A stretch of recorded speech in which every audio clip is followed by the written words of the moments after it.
Isang maulang araw, mga ka-agree na po.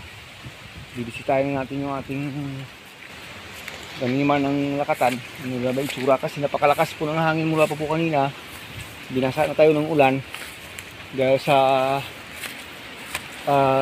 nagdaang bagyong Christine. Grabe, nakaputik na dito talaga yung daanan namin. Naku, hindi na maiintindihan. Mabisita lang natin yung at saka mapunta na. Matian. Hirap naman ang daan ko. Sandali. What's happening? Yung mga ka-agree. Mga dito sa daanan ko dito sa main door. Dinadaanan kasi ng mga aso eh. Check tayo doon. Saka bago tayo umuwi. Kasi parang babagsak na naman po yung ulan. Makulimlim na naman. Kaya grabe. Susuotin tayo ng ating sadok sa ulo. Sadok tawag sa amin. Saka yung plastic na pang ano sa likod. Kasi mukhang babagsak na naman po kasi yung ulan mga ka-agree. Punta na muna natin sandali yung ating bagong tinanim na bagong area na sagingan para naman po malaman talaga natin yung tunay na sitwasyon doon habang may panahon pa tayo. Nakauwi na natin sila Sir Agri at saka Ma'am Che. Ipasok na rin natin yung ating mga kambing pero kailangan na talagang mag-check pa ano rito. Sige po mga kagi, mabagyong hapon po sa ating lahat ngayon mga ka-agree. Ito po yung tunay na kalagayan dito ng ating lakatan dito po sa ating bagong taniman. Ito po ano yung mga dahon.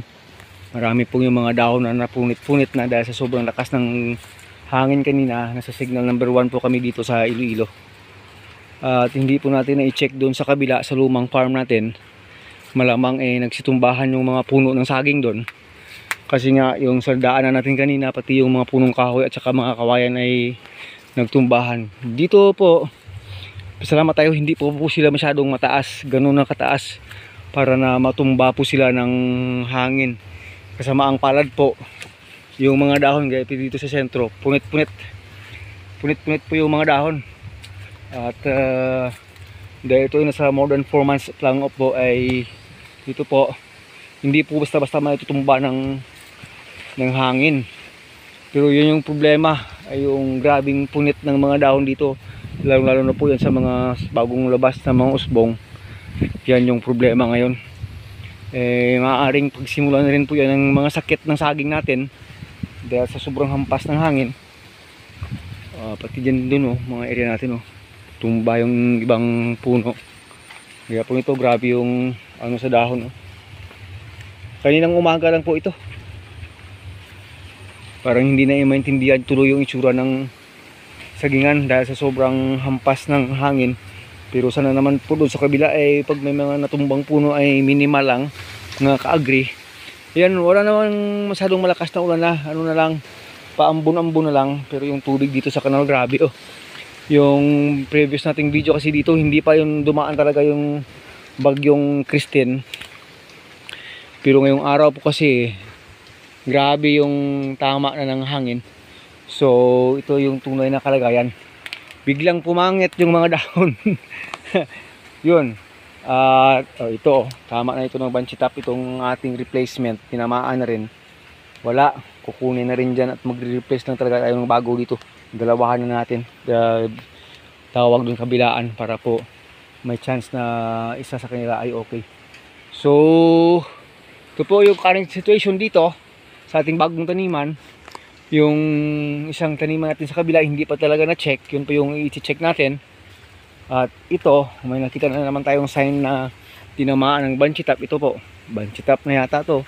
Talaga bukas yung makitang-kita na yan. Banchitap na nga po talaga. Kasi yung next niyang usbong nagpakita na talaga ng tunay na kulay. Yun po.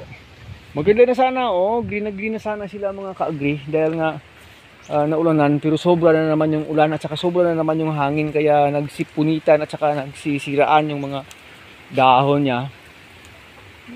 At yun na nga lang, hindi natumba yung papaya natin dito. Muntik na itong matumba. Nako. Okay. Yan po, nag-check lang tayo dito. Baka bukas or the other time makapunta tayo dun sa kabila para ma-check dun yung damage report natin dun sa kabila. We will see kung anong kalagayan dun. Nako, dahil sa ganitong pangyayari po, sigurado po magsilabasan na itong mga bagong sakit sa ating pananim dito sa ating Lakatan area. Okay lang po yun, replant pag may sakit, palitan ng bago pag may pampalit na pantanim. Pero habang kaya pa natin, gawin natin. Pero pag walang magagawa, di wala. So yun talaga sa buhay pagpa-farming, hindi talaga natin hawak yung panahon. Hindi na po tayo magtatagal. Nag-ano lang tayo dito, nag-check lang tayo ng tama ng Bagyo Christine dito sa ating bagong taniman ng ating Lakatan. Ganyan na po sila kataas, mga 12 feet na yung top. So po 10 to 12 feet na po yung top. Hanggang sa muli, Agritechnics TV po. Maraming salamat. Bye bye na.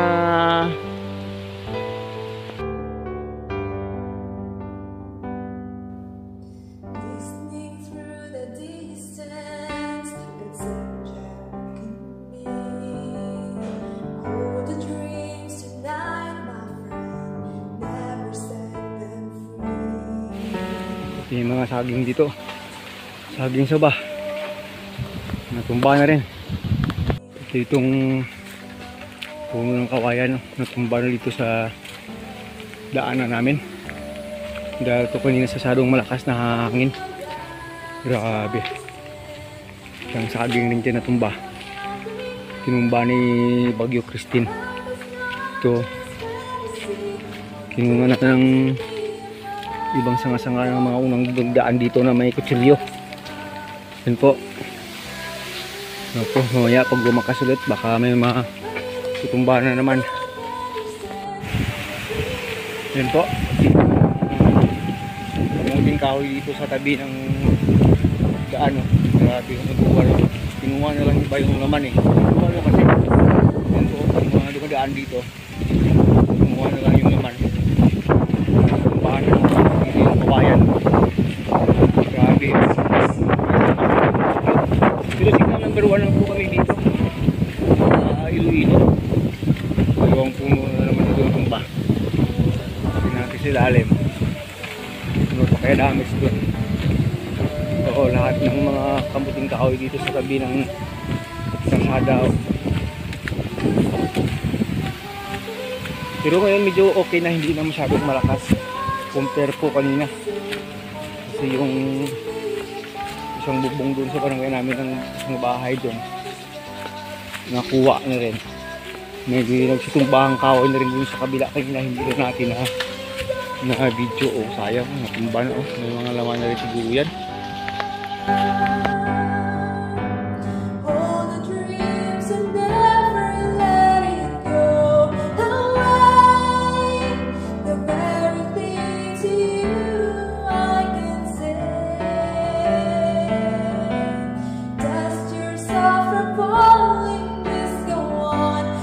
We'll sing, you and me together, all the dreams forever. When your doubts try to stand, you